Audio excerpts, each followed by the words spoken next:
All right, WHAP students, this is your Chapter 18, Nomadic Empires and Eurasian Integration. Focus is going to be on Central Asians, especially the Mongols. We'll get some Turks in there as well. All right. So what's the economy and society like for these nomadic peoples? Well, you got to understand their geography really to get into that. It's a really rough area. It doesn't have much rainfall. And it has extreme temperatures. It gets in the winter, it can get as low as -40, and in the summer still hit 95. So it's extreme temperatures. It's just a tough place to be.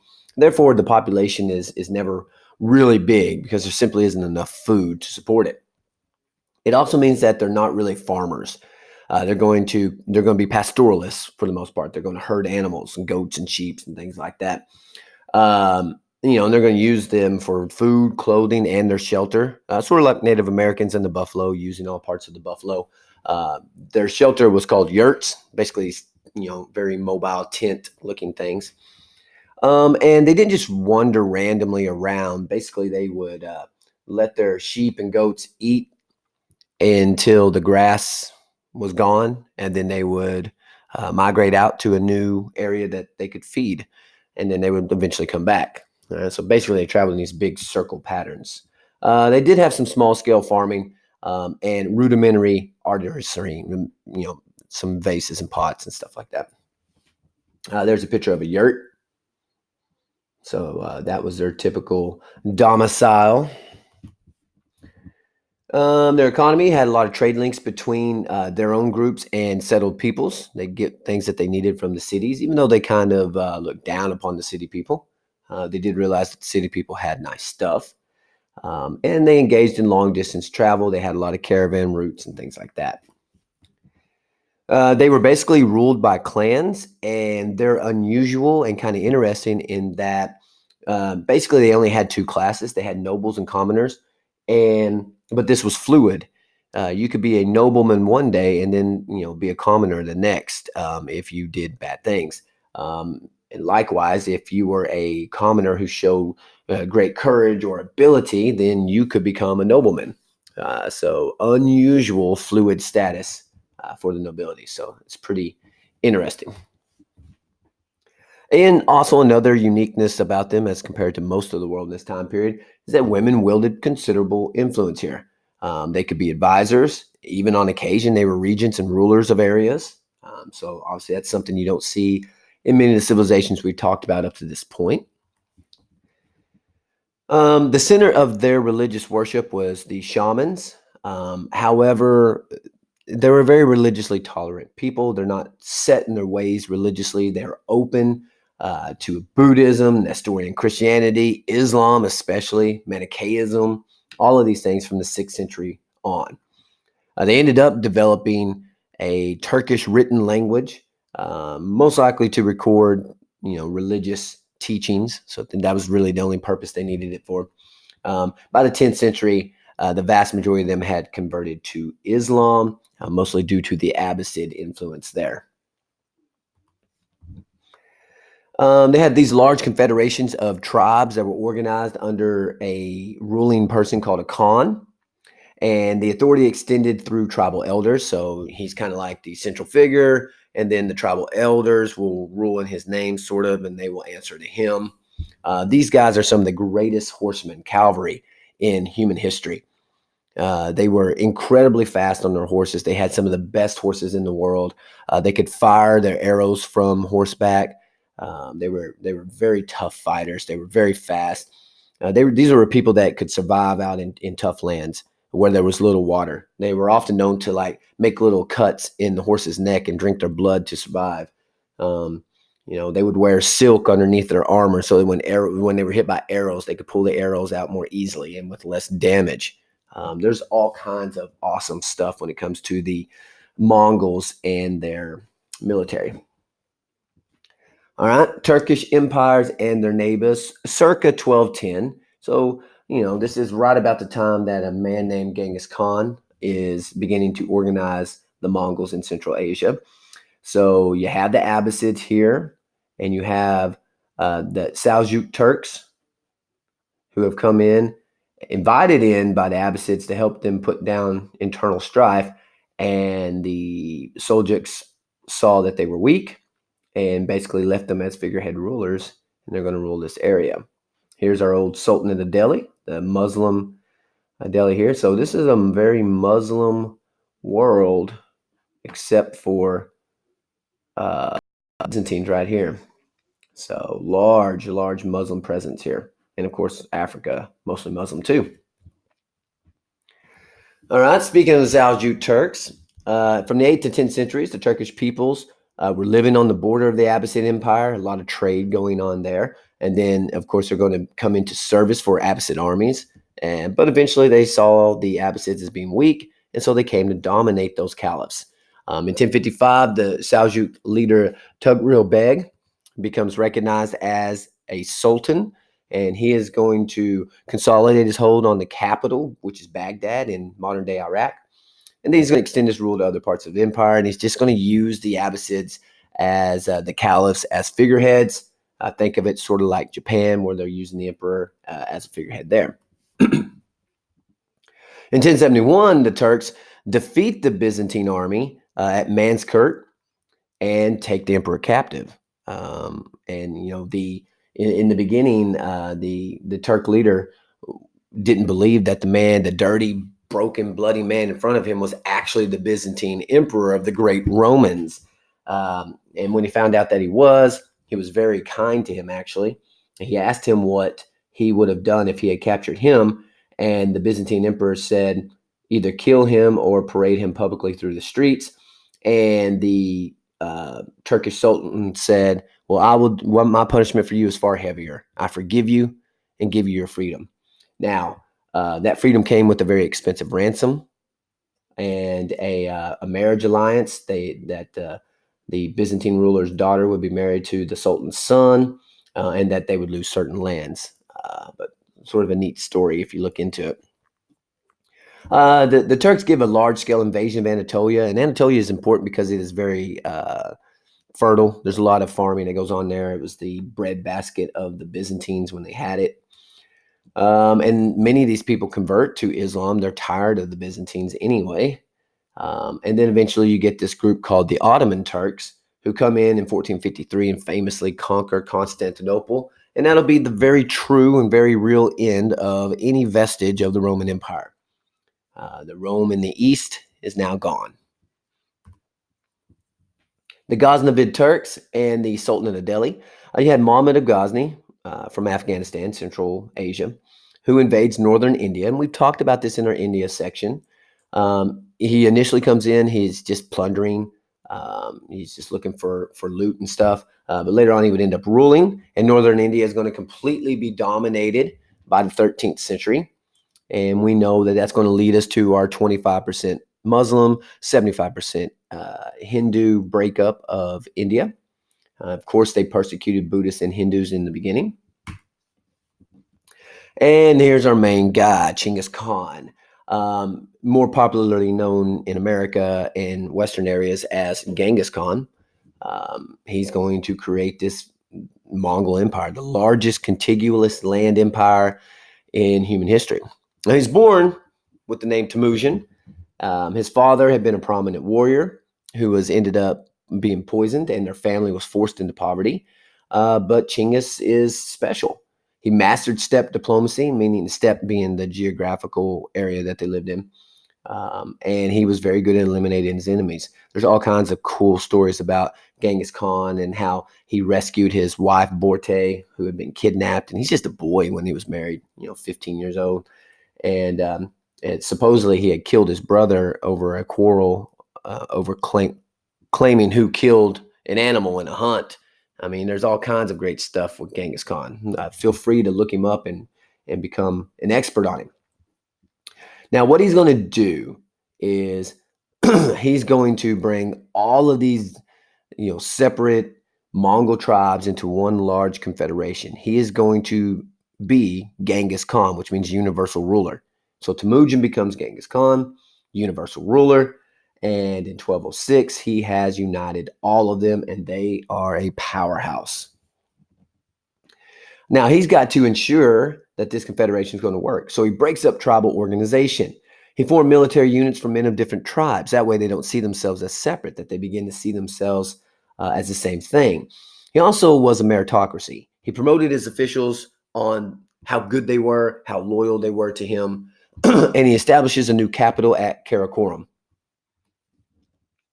Now, again, the population of the Mongols aren't very much because they don't have enough food to support a large population. So only about 1 million, less than 1% of an enormous Chinese population. Their army numbered 100,000, 125,000, which is enormous by European standards. You're not going to see armies that big until the 15 and 1600s in Europe. But that's not nearly what China can put out into the field. But they have a lot of strengths, some great strengths. Their cavalry is unmatched. They have these short bows that they can fire from horseback that are deadly, and they have psychological warfare. They reward the enemies who surrender and are just insanely cruel to the enemies who fought them. One of their favorite tactics was when they came up to a city, they would ask it to surrender. And in the beginning, when the cities didn't know their reputation, the city might not surrender, thinking that their walls would protect them or whatnot. And so inevitably, the Mongols would get in and they would slaughter almost everybody, 99% of them. And the few survivors they would let run in front of them to the next city in their path. And that way, when the Mongols showed up a little bit later and asked for surrender, the people are telling all these horror stories of what the Mongols did, and it was more likely for a city to surrender. The Mongols did not, Genghis didn't like wasting his men. He wanted as few deaths as possible. And so they used the psychological warfare. They were also really good at sending a small force up to engage a castle and then pretending like they're being routed, pretending like they're losing, and start running away. And when the castle defense would chase them, they would lead them on a merry chase down to the rest of the Mongol army, which would slaughter them. It's cat and mouse games that they play. Now, speaking of China, they're going to end up conquering China by 1220, which is pretty impressive because China's China. It's a powerhouse most of the time. They also conquer Afghanistan, which is pretty tough as well, and Persia. And speaking of Persia, Genghis Khan had sent an emissary there, looking to establish trade relations with them, and the Persian leadership murdered the Mongol emissaries.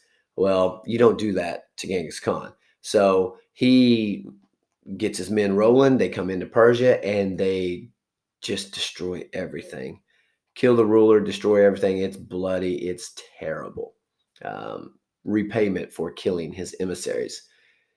He was good at ravaging lands to prevent future rebellions.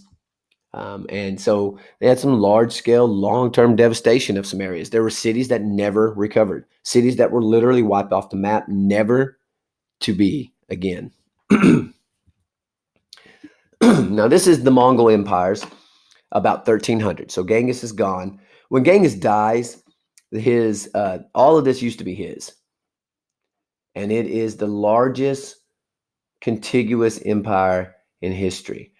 Bigger than modern day Russia. The only thing bigger than this was the British Empire, but the British Empire was part of it was in Canada and America, part of it was in India, Europe, part was in Africa. They were spread out all over the place. This is all one empire stretching from Kiev in Russia down into Muslim lands of the Middle East, taking out China, and here in Central Asia.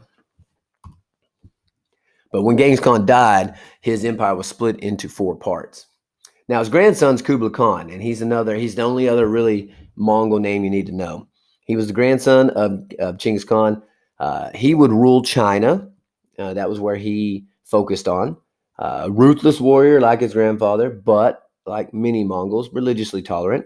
He famously hosted the Venetian trader Marco Polo. Him and his father had come to trade goods, and he served Kublai Khan for 17 years, and then came back to Europe and wrote story. He was imprisoned because he got involved in some local issues back in Italy, and while he was in prison, a fellow prisoner who could write wrote down his story, and people just thought he was making story. They thought he was a great storyteller.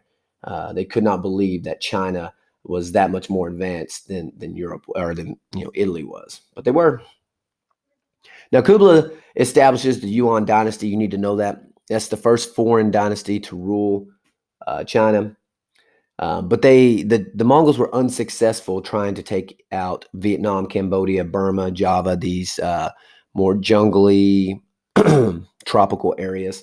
They also attempted two different invasions of Japan, and the Japanese, I think, were very fortunate that these typhoons knocked out both armies two separate times. The kamikaze, they called them, or the divine winds, the winds that saved them from the 150,000 Mongol army. Uh, one of the one of the parts of the old Mongol Empire it got broken up into was the Golden Horde. The Golden Horde's area was over Russia. The conquest of Russia took them, about 4 years there. And what they did was they established this tributary relationship up until the 1400s. They don't rule Russia. Russia's going to be ruled by these grand princes, but the Mongols will show up every so many years, and the Russian princes had to have their tribute, their money. Otherwise, the Mongols would come in and smash them. Eventually, Ivan III, who was one of these grand princesses, would say, "No more. We're not paying you anything." And the Mongols were weak at that point, so they just rode away without even a fight. The Golden Horde's also raiding into Poland, Hungary, and Germany, so Central Europe. The other broken up part of the Mongol Empire is the Ilkhanate down in Persia. The Abbasid Empire is gone. Baghdad is sacked in 1258, and in just an incredible 200,000 people massacred. Just bloody, bloody, bloody here. Their expansion into Syria was checked by Egyptian forces, surprisingly enough. So, they have limits. They can't conquer the world. Nobody can. Nomadic conquerors had to learn to rule these sedentary societies. Sedentary meaning that they didn't travel. They weren't nomadic. They lived in cities and towns and villages and stuff.